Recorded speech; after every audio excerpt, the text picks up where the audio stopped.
Hello friends, welcome to my channel. આજે હું વડોદરાની ફેમસ એવા કાજુ વડાની રેસીપી લઈને આવી છું. તમને ખબર જ છે ફ્રેન્ડ્સ કે બજારમાં જે કાજુ વડા મળે છે એમાં ખરેખર કાજુનો ઉપયોગ થતો જ નથી. એની જગ્યાએ સિંગદાણાનો ઉપયોગ થાય છે. તો આજે આપણે ઘરે પરફેક્ટ કાજુનો ઉપયોગ કરીને બનતા કાજુ વડાની રેસીપી લઈને આવીશું, એકદમ સિમ્પલ ટિપ્સ સાથે. તો ફ્રેન્ડ્સ, એના માટે આપણે 1 કપ જેટલી ચણાની દાળને 5 કલાક માટે પલાળી લીધી હતી.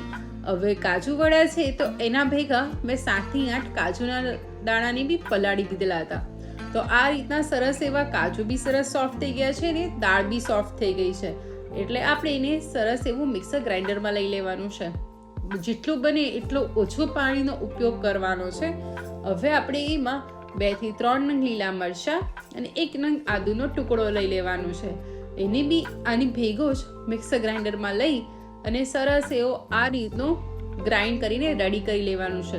ફ્રેન્ડ્સ, હું તમને બતાવી દઉં કે આ રીતનો મેં દરદરું વાટેલું છે. હવે આપણે એને એક બાઉલમાં લઈ લઈશું. એમાં 1 ચમચી લીંબુનો રસ એડ કરી લઈશું. 3 ચમચી જેટલા તલ એડ કરવાના છે. 1.5 ચમચી જેટલી ખાંડ એડ કરવાની છે. હવે આપણે એમાં સિંધવ મીઠું, હળદર, તજ અને લવિંગનો પાવડર લેવાનો છે ગરમ મસાલાની જગ્યાએ. હવે ફ્રેન્ડ્સ, આપણે એમાં જીરું અને વરિયાળીનો પાવડર અને કાળા મરીનો પાવડર લેવાનો છે. હવે આ બધા મસાલાને આપણે આમાં એડ કરી દઈશું. 3 ચમચી જેટલો ચોખાનો લોટ લેવાનો છે. ચોખાનો લોટ આમાં એડ કરવાથી એને એક બાઇન્ડિંગ બી સરસ મળશે અને એને એક ક્રિસ્પીનેસ બી વડામાં પરફેક્ટ રીતે આપી શકે છે. હવે બધું સરસ મિક્સ કરી લેવાનું છે. ફ્રેન્ડ્સ, જેટલું ઓછા પાણીમાં આપણે આને વાટ્યું હશે એટલા જ ઓછા પ્રમાણમાં પણ આપણે લોટ એડ કરવો પડશે. જો તમે વધારે પાણીમાં બાફી દેશો તો આ રીતે લોટ વધારે એડ કરવો પડશે, તો એનો ટેસ્ટ પ્રોપર નહીં બને. એટલે આ રીતે ઓછા પાણીમાં સરસ રીતે વાટી દેવાનું છે. હવે આ મિશ્રણને તેલવાળા હાથ કરી અને થોડું હાથમાં લઈ લેવાનું છે અને એને ટિક્કી શેપ આપી દેવાનો છે. તમને જે શેપ ગમે એ શેપ તમે આપી શકો છો.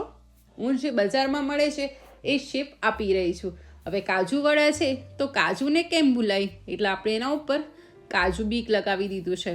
તો આ રીતે ફ્રેન્ડ્સ, મેં કાજુ વડા રેડી કરી લીધા છે શેપ આપીને. તમે ચાહો તો આને 1 મંથ સુધી સ્ટોર કરી શકો છો અને જ્યારે બી ખાવા હોય ત્યારે ગરમા ગરમ તેલમાં તળી અને સરસ એવા એન્જોય કરી શકો છો. તો હવે આપણે આ કાજુ વડાને મીડિયમ ફ્લેમ પર ગરમ કરેલા તેલમાં સરસ રીતે એડ કરી દેવાના છે.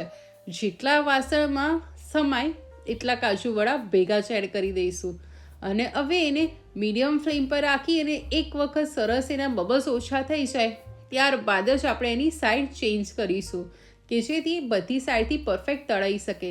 તો ફ્રેન્ડ્સ, 3 થી 4 મિનિટમાં જોઈ શકીએ કે આપણા સરસ કાજુ વડા તળાઈને રેડી થઈ ગયા છે. તો હવે એનું તેલ ડ્રોપ આઉટ કરી અને એક પ્લેટમાં લઈ લઈશું. ફ્રેન્ડ્સ, અત્યારે મેં આ કાજુ વડાને ગળી ચટણી અને ધાણા ફુદીનાની તીખી ગ્રીન ચટણી સાથે સર્વ કર્યા છે. તમે બી આ રેસીપી જરૂરથી ઘરે ટ્રાય કરજો અને કેવી બની મને કોમેન્ટમાં જણાવજો. જો તમને ફરાળી કાજુ વડાની રેસીપી બી જોઈતી હોય તો એ બી મને ચોક્કસથી કોમેન્ટમાં જણાવજો. હું તમારી સાથે ડેફિનેટલી શેર કરીશ. Have a good day. By.